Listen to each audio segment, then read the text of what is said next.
فدیمہ کی چیخیں ابھی تک گونج رہی تھیں، کبھی تیز، کبھی مدھم، اور کبھی ان کے درمیان آہوں کراہوں کا ایک چھوٹا سا وقفہ آ جاتا تھا۔ 60-70 قدم کی ایک لمبی راہداری عبور کر کے وہ بائیں جانب اور ایک نسبتاً چھوٹی راہداری سے گزر کر کمرہ عقوبت میں داخل ہوئے، جس میں دروازے کی بجائے لوہے کا جنگلہ لگا تھا۔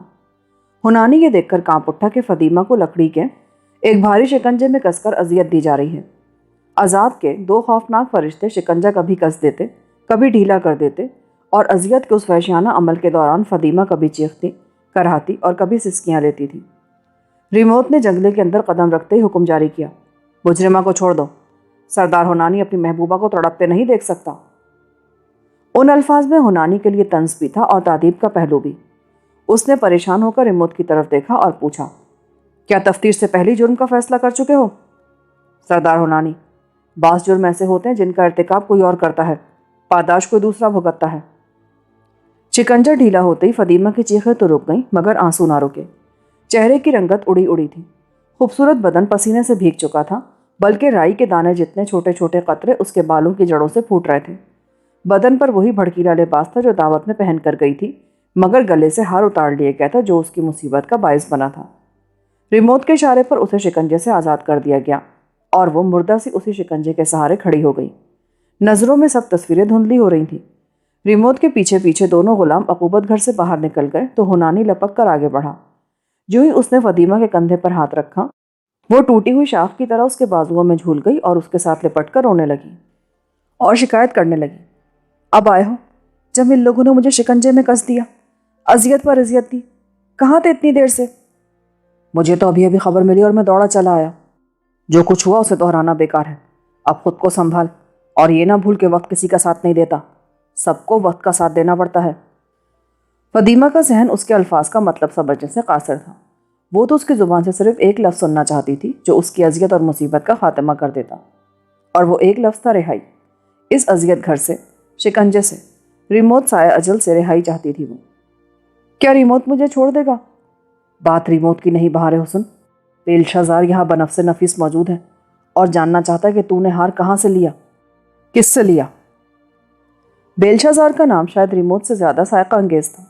اس پر ایک بجلی سی گری، وہ تڑپ کر بازوؤں سے نکلی اور شہادت کی انگلی اس کے سینے کی طرف سیدھی کر کے بولی، یہ سب کچھ تمہاری وجہ سے ہوا ہنانی، مجھ پر جو بپتا پڑی اس کے ذمہ دار صرف تم ہو، صرف تم۔ میں کیوں؟ اگر تم وعدے کے مطابق مجھے زیور بنا دیتے تو میں وہ منحوس ہار پہن کر دعوت میں آتی ہی کیوں؟ تیری شکایت بیجا نہیں، میں زیور لانا بھول گیا تھا، مگر اب میں تجھے سونے سے بھر دوں گا، یہ دیکھ میں زیورات کی فہرست ساتھ لے کر آیا ہوں۔ یہ کہہ کر آرامی زبان میں لکھی ہوئی لوح اس نے آگے بڑھائی۔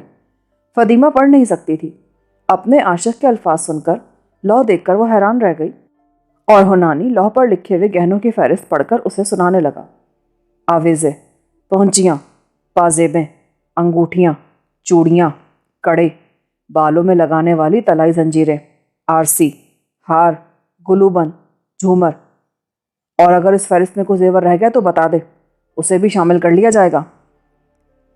فدیمہ حیرت سے اسے دیکھتی رہی۔ زیور عورت کی کمزوری ہے، مگر فدیمہ اتنے ڈھیر سارے زیوروں کے بارے میں کبھی سوچ بھی نہیں سکتی تھی۔ کیا یہ سب زیور تم مجھے بنا کر دو گے؟ مجھ سے بھی بڑا ایک آدمی، بیلشازار نام ہے اس کا۔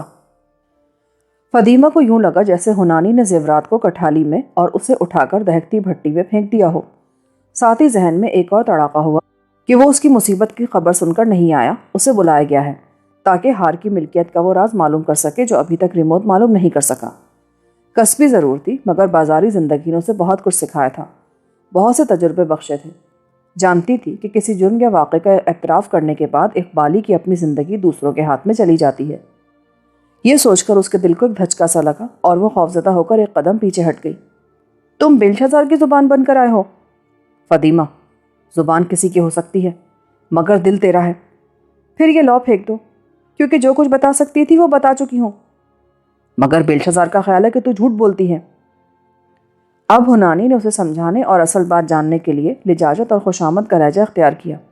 فدیمہ، مجھے غلط نہ سمجھ، میں تیری اور اپنی بھلائی چاہتا ہوں، اپنی خاطر، میری خاطر وہ سب کچھ بتا دے جو بیلشازار جاننا چاہتا ہے۔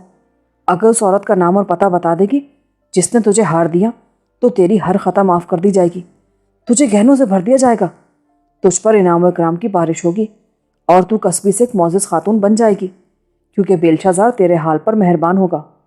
لیکن تیرے انکار سے معاملے کی صورت اور سنگین ہو جائے گی، اور تیرے ساتھ تعلق کے باعث مجھ پر بھی عذاب نازل ہوگا۔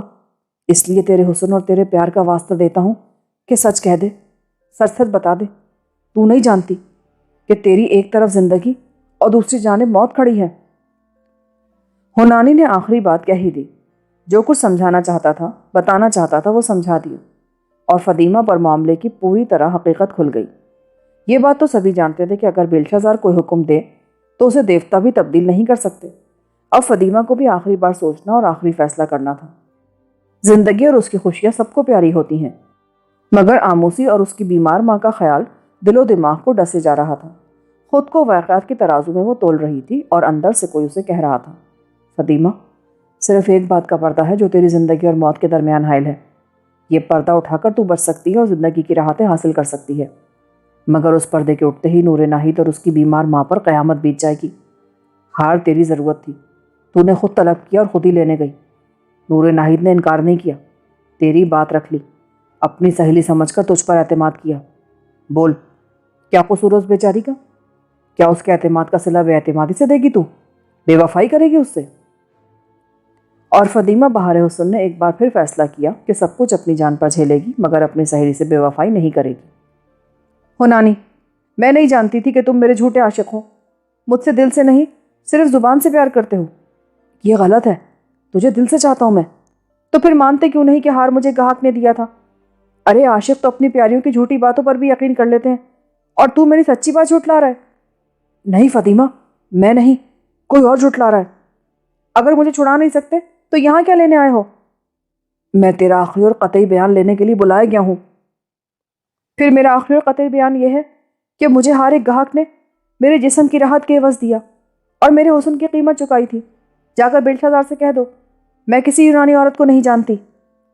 فاطمہ، ایک بار پھر سوچ لے، کیونکہ منہ سے نکلی ہوئی بات کی طرح زندگی بھی لوٹ کر نہیں آتی۔ جو بتانا تھا بتا چکی، جو کہنا تھا کہہ چکی۔ یاد رکھنا ہونانی، کسبی گاہک بدلتی ہے، اپنی بات نہیں۔ اب تم چلے جاؤ، دور ہو جاؤ میری نظروں سے، تنہا چھوڑ دو مجھے۔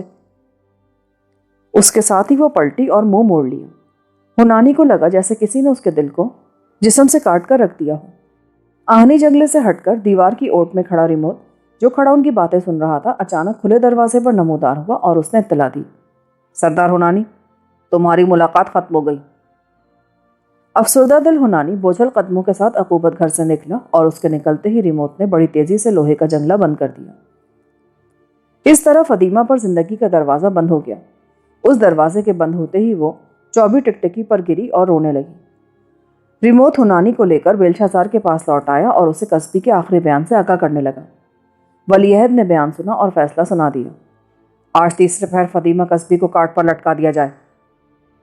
یہ حکم دے کر بیلشا زار ایک جھٹکے سے اٹھا اور باہر نکل گیا۔ فیصلہ سنتے ہی ہونانی کے چہرے کا رنگ اڑ گیا۔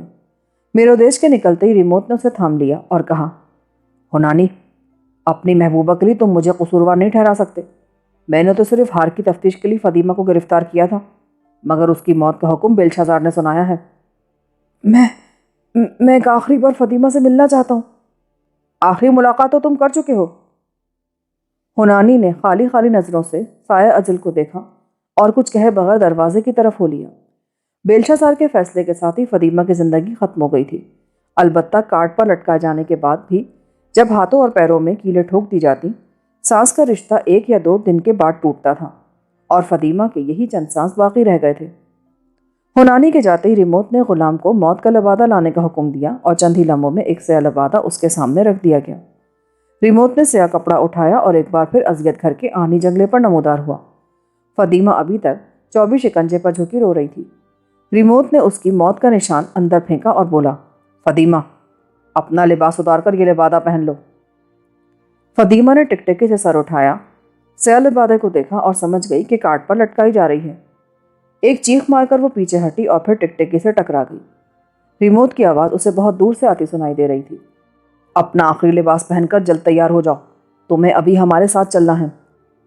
ریموت باعجلت پلٹا، کیونکہ سپہر کا وقت ہوا چاہتا تھا اور بیلشا زار کے حکم کی بروقت تعمیل ضروری تھی۔ موت کی گھڑی بھی معین ہے اور وہ کبھی تاخیر سے نہیں آتی۔ مہرتاب علیہ صبح کاشانہ زہرہ سے نکلا اور اپنے اس مخفی ٹھکانے پر جا پہنچا جسے سب سے پوشیدہ رکھا تھا۔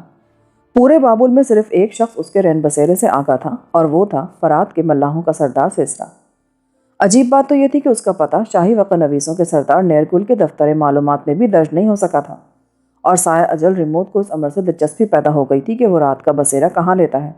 مگر مہرتاب نے ریموت کے علاوہ دوسرے سرکاری کار پردازوں کے لیے بھی اتنا سامان مہیا کر دیا تھا کہ وہ کئی روز تک اسی میں مصروف رہ سکتے تھے، کیونکہ بنو سلان اور اس کے تیغزانوں کا قتل اور چاہے بابل کے نافذ زمین تک پہنچے ہوئے زندان سے عبرانی اسیروں کی رہائی کا ہوش ربا واقعہ ایسا نہیں تھا جسے چھوڑ کر سرکاری جاسوس اور خفیہ گماشتے کسی دوسرے کی طرف متوجہ ہو سکتے۔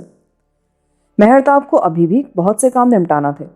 وہ مقصد حاصل کرنا تھا جس کے لیے ہاروت ماروت کی تلاش میں سرگردہ رہا تھا، مگر جس طرح اچھا سپہ سالار اپنی اصل طاقت آخری حملے کے لیے محفوظ رکھتا، اسے مکمل آرام دیتا اور دشمن کو حیران کر دینے والی جنگی تدبیریں سوچتا ہے، اسی طرح مہرتاب کو بھی اپنی ذہنی اور جسمانی قوت بحال کرنے کے لیے آرام کی ضرورت تھی۔ رات بھر کا جاگا ہوا تھا، تمام اندیشوں اور خطروں کو اپنے ساتھ ہی لے کر سو گیا، اور دوپہر کو اٹھا تو ایک بار پھر خود کو تر و تازہ محسوس کرنے لگا۔ ذہن میں ایک نیا خیال آسمانی برق کی مانند لپکا اور فوراً ہی اسے عمل کا لباس پہنانے کے لیے وہ نکل کھڑا ہوا، مگر رستے میں چلتے چلتے سوچا پہلے آموسی کے بالا خانے کی حاضری ضروری ہے، گھر میں اس کا انتظار کیا جا رہا ہوگا۔ یہ سوچ کر ہیکل زہرہ کے عقبی گلی کوچوں سے گزرتا آموسی کے بالا خانے پر جا نکلا۔ دروازہ چیفو نے کھولا اور اسے تنہا دیکھ کر حیران رہ گئی۔ مہرتاب نے چہرے سے ہی اس کا سوال بھانپ لیا۔ اپنی مالکن کے بارے میں جاننا چاہتی ہو؟ چیفو مسکرانے لگی۔ میں تو جانتی ہوں، آپ کے راحت قدے میں لیٹی تھکن دور کر رہی ہوگی اور شاید آج بھی آپ کے ساتھ رہے گی، مگر بڑی مالکن ذرا پریشان ہو جاتی ہے، بیمار ہے نا؟ اسے بھی پریشان نہیں ہونا چاہیے چیفو، اب نور ناہید بالا خانے کا دھندا نہیں کرے گی، گاہکوں کی تلاش میں نہیں جائے گی۔ یہ سنتے ہی چیفو کے چہرے پر بیک وقت حیرت اور مسرت کی دو متضاد کیفیتیں شام سویرے کی طرح نمودار ہوئیں۔ 30-32 سال کی جوان اور تجربے کار عورت بازار کے رموز بھی سمجھتی تھی اور یہ بھی جانتی تھی کہ اس کی نوجوان مالکن اپنے مہمان سے غیر معمولی دلچسپی رکھتی ہے اور کئی راتیں اس کے فراق میں تڑپتی رہی تھی۔ ہو سکتا ہے مہرتاب اسے اپنی داشتہ بنانے پر تیار ہو گیا ہو۔ چھوٹی مالکن کو بھی دھندا پسند نہیں تھا صاحب، آپ نے بازار کا ایک ہیرا چن لیا۔ چیفو، تمہاری چھوٹی مالکن پھر کاشانہ زہرہ میں پہنچ گئی ہے اور بیدخت نے اسے قبول کر لیا ہے۔ یہ ایک حیرت انگیز اطلاع تھی۔ چیفو بھوچنکی رہ گئی۔ معاف کیجیے گا صاحب، میں کچھ اور سمجھی تھی۔ تم جیسی تجربے کار عورت بہت کچھ سمجھتی ہے چیفو، مگر آموسی نے دھندا چھوڑا ہے، تمہیں اور ماں کو نہیں چھوڑا۔ میں یہی اطلاع دینے آیا تھا۔ اس کے ساتھ ہی اس نے اپنی جیب سے طلائی سساترہ کے کچھ سکے نکال کر خادمہ کی مٹھی میں دے دیے۔ یہ ماں کو دے دینا اور کہنا آموسی 1-2 دن میں ملنے آئے گی۔ چیفو نے جھک کر سلام کیا اور مسکرا کر خوشامدانہ لہجے میں بولی، کچھ دیر بیٹھیے تو صحیح، خادمہ کو اپنی تواضع کا موقع تو دیجیے۔ میں تمہاری خدمت کے بغیر ہی تم سے خوش ہوں چیفو۔ یہ کہہ کر وہ پلٹا اور ڈیوڑی سے نکل کر تنگ گلیوں سے گزرنے اور سوچنے لگا، ان گلیوں کی طرح قصبے کی قسمت بھی بڑی پیچیدہ ہوتی ہے، مگر وہ اس بات پر خوش تھا کہ اس نے نور ناہید کو ان تنگ اور پیچیدہ گلیوں سے نکال لیا تھا۔ خیال کی اسی لہر میں چلتا ہیکل زہرہ کے قریب سے گزرا اور بازار ایش سے نکلتا ہیکل بلمردوگ کی اس مذہبی درسگاہ کے سامنے نمودار ہوا جہاں کاہن، عالم، پروہت دین عقد کے فلسفہ فطرت کے علاوہ دیوی دیوتاؤں کے مخفی علوم اور پیچیدہ اسرار کی تعلیم حاصل کر رہے تھے۔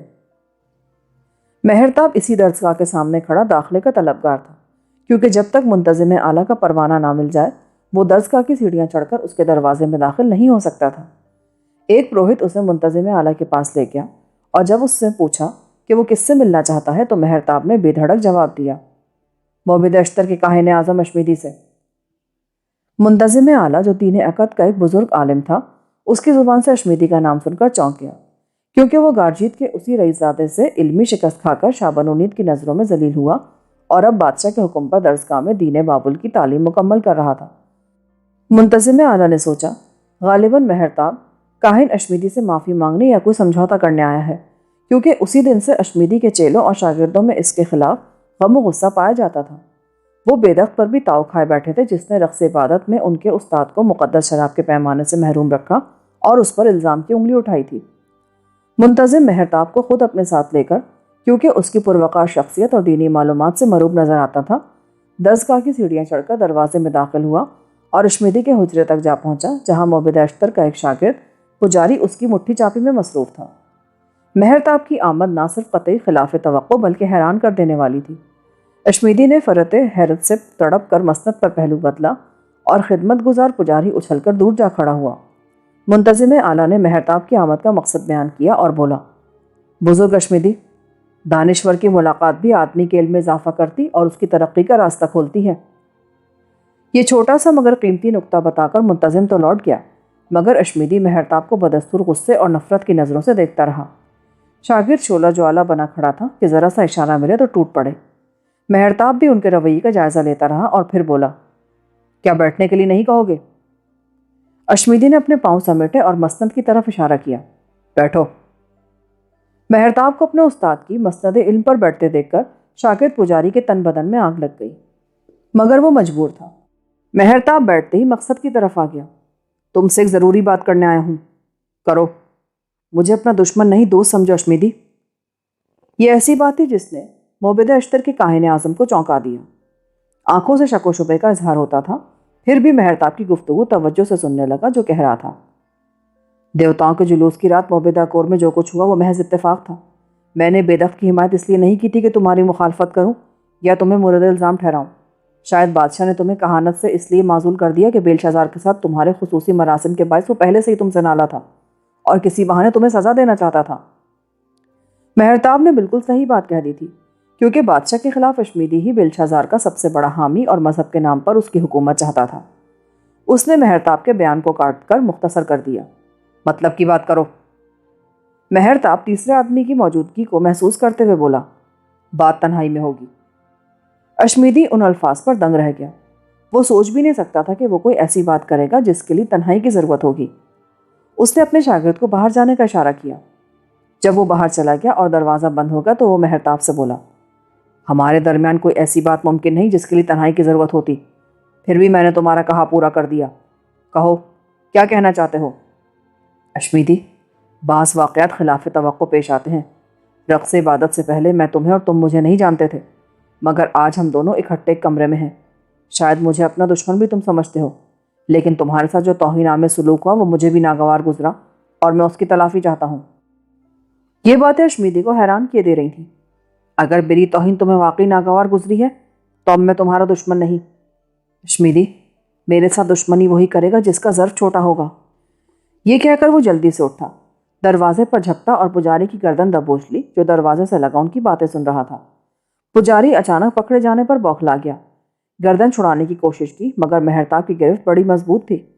اس نے پجاری کو جھنجھوڑ کر رکھ دیا۔ اپنے استاد کے حکم کی اس طرح تعمیل کرتے ہو؟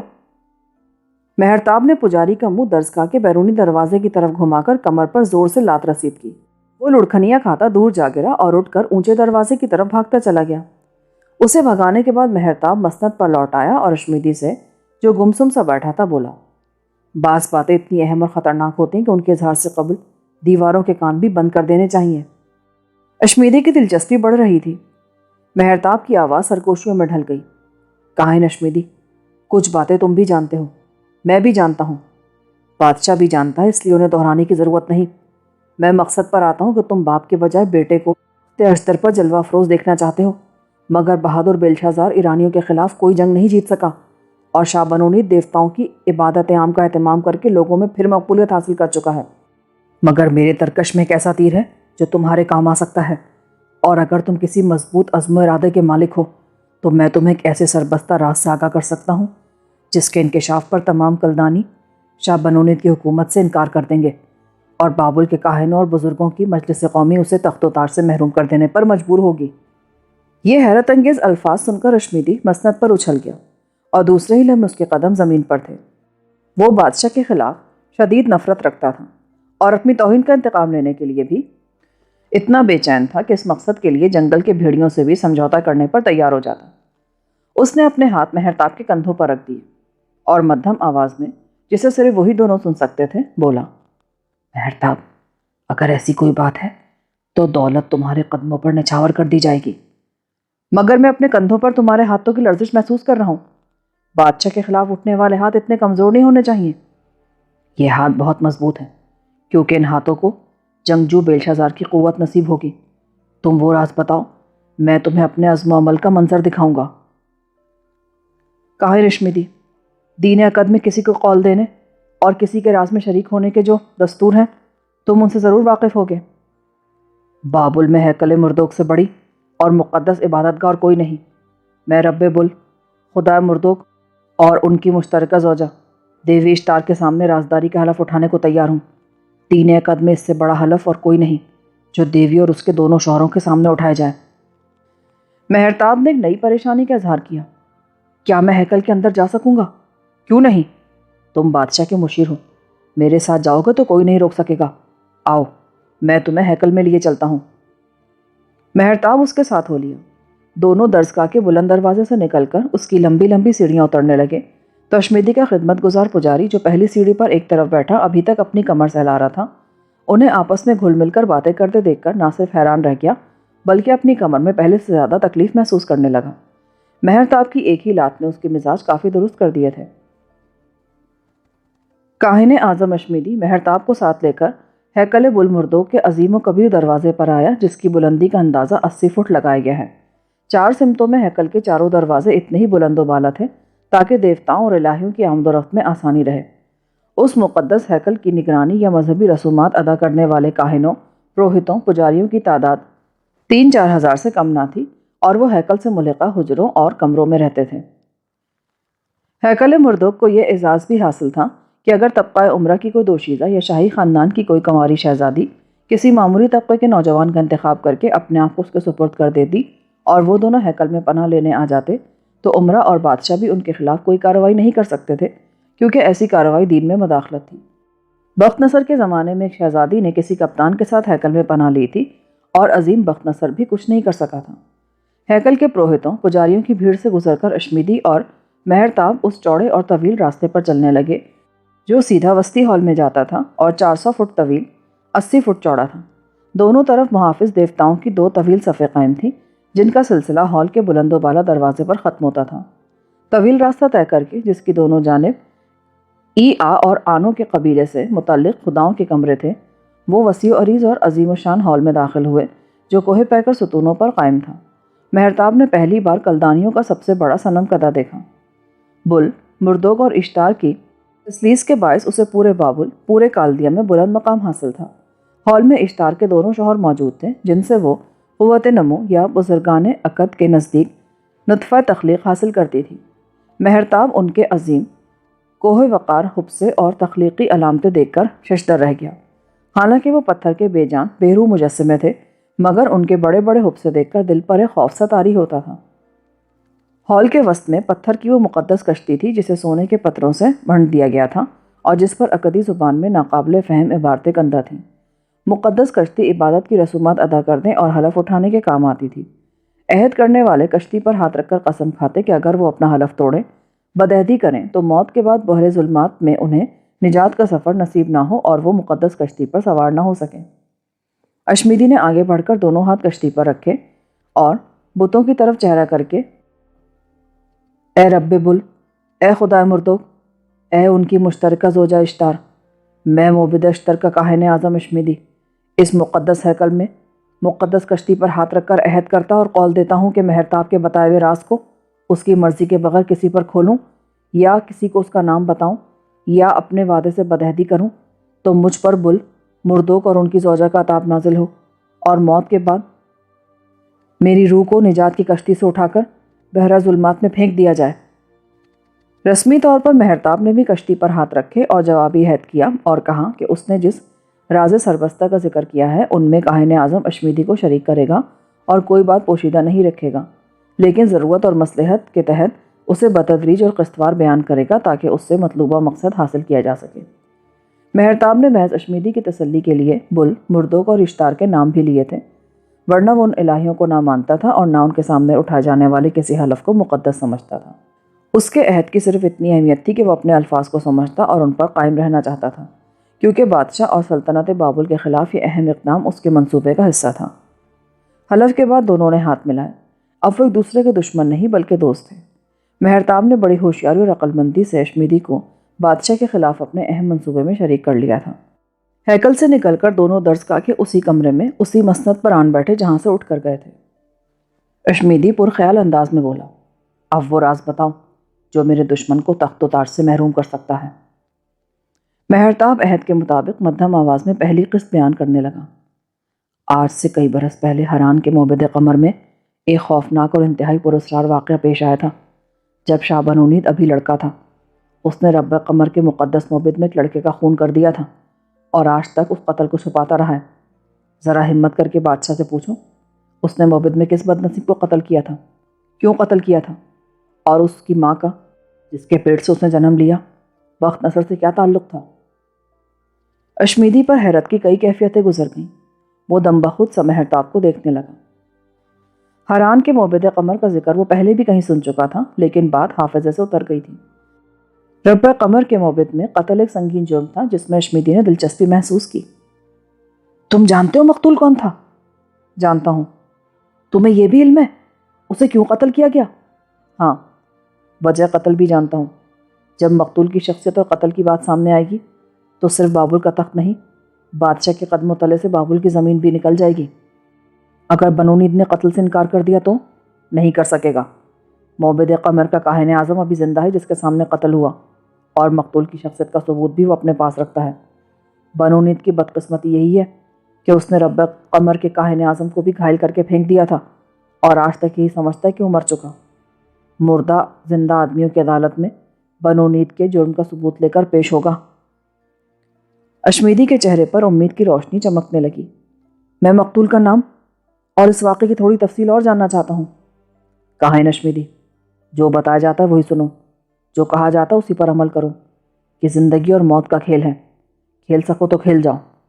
دو باتوں میں سے ایک ضرور ہوگی، بنونید یا تم، دونوں میں سے ایک موت کے گھاٹ اتر جائے گا، کیونکہ ان سوالوں کے جواب میں جو تم پوچھو گے وہ تمہارے قتل کا حکم صادر کر دے گا۔ اگر اس لمحے کو ٹال سکو تو پھر تم زیگورات میں پناہ لے کر اپنے آپ کو محفوظ کر سکتے ہو، کیونکہ بل مردوک کی پناہ لینے والے کو گرفتار یا قتل نہیں کیا جا سکتا، اور تم اس وقت تک ہیکل میں محفوظ رہو گے جب تک بنونید خود کے فرے کردار کو نہیں پہنچ جاتا۔ اگر یہ سب کچھ نہیں کر سکتے تو درسگاہ میں بیٹھ کر علم کی جھک مارتے رہو، اور جو بات تمہیں بتا چکا ہوں اسے اپنے ذہن سے نکال کر پھینک دو۔ مہرتاب کے الفاظ اشمیدی کے ذہن کو کچوکے دیتے رہے۔ 2-3 لمحے چپ چاپ وہ کچھ سوچتا رہا، پھر فیصلہ کن لہجے میں بولا، آج کل جو دن گزار رہا ہوں ان سے زیادہ برے دن مجھ پر کبھی نہیں آئے۔ میں اپنے برے دنوں کو اچھے دنوں کے لیے داؤ پر لگاؤں گا، اور نتیجہ کچھ بھی نکلے، پھر نتیجہ تمہاری توقع کے مطابق ظاہر ہوگا۔ مہرتاب نے سوچا کیوں نہ اسے بتا دے کہ بیلشازار بھی ہران کے موبد قمر کا راز معلوم کرنے میں کوشاں رہا ہے، تاکہ باپ کی کسی کمزوری سے فائدہ اٹھایا جا سکے۔ جب وہ سنے گا کہ اشمیدی نے راز جان لیا ہے تو اس کی مدد پر مستعد ہو جائے گا، مگر فوراً ہی اس نے یہ ارادہ ترک کر دیا۔ بیلشازار کے حوالے سے ہاروت ماروت کی گرفتاری کا ذکر خطرے سے خالی نہ تھا، اور وہ ان کے ذکر سے بچنا چاہتا تھا۔ دل نے کہا، ہاروت ماروت کو پردہ اخفا میں رہنے دو اور معاملہ صرف اپنے اور اشمیدی کے درمیان رکھو۔ اشمیدی سے ملاقات کا مقصد پورا ہو گیا، مگر رخصت چاہی تو کاہن پوچھنے لگا، رہتے کہاں ہو؟ تم سے رابطے کی ضرورت پیش آئے گی تو کہاں ملوں گا؟ کاہن اشمیدی، بل مردوں کو اور اشتار کہاں رہتے ہیں، کہاں سوتے ہیں؟ یہ سوال سن کر اشمیدی حیرت زدہ رہ گیا۔ بل مردوک آسمان پر، اشتار زمین پر۔ میں بھی دن کو زمین پر ہوتا ہوں اور رات کو آسمان پر سوتا ہوں، تمہیں کون سا پتہ بتاؤں؟ پتہ اس لیے پوچھا ہے کہ موبد قمر کا واقعہ سن کر اگر بادشاہ نے مقتول کے بارے میں کوئی سوال کیا تو میں کیا جواب دوں گا؟ تمہیں کہاں ڈھونڈتا پھروں گا؟ اگر بادشاہ نے مقتول کے بارے میں کچھ پوچھا تو تمہیں اسی وقت جواب سے آگاہ کر دیا جائے گا، کیونکہ جس محفل میں تم بات کرو گے مجھے وہاں قریبی موجود پاؤ گے۔ یہ کہہ کر وہ ایک جھٹکے سے مڑا اور زرد ابا لہراتا کمرے سے نکل گیا۔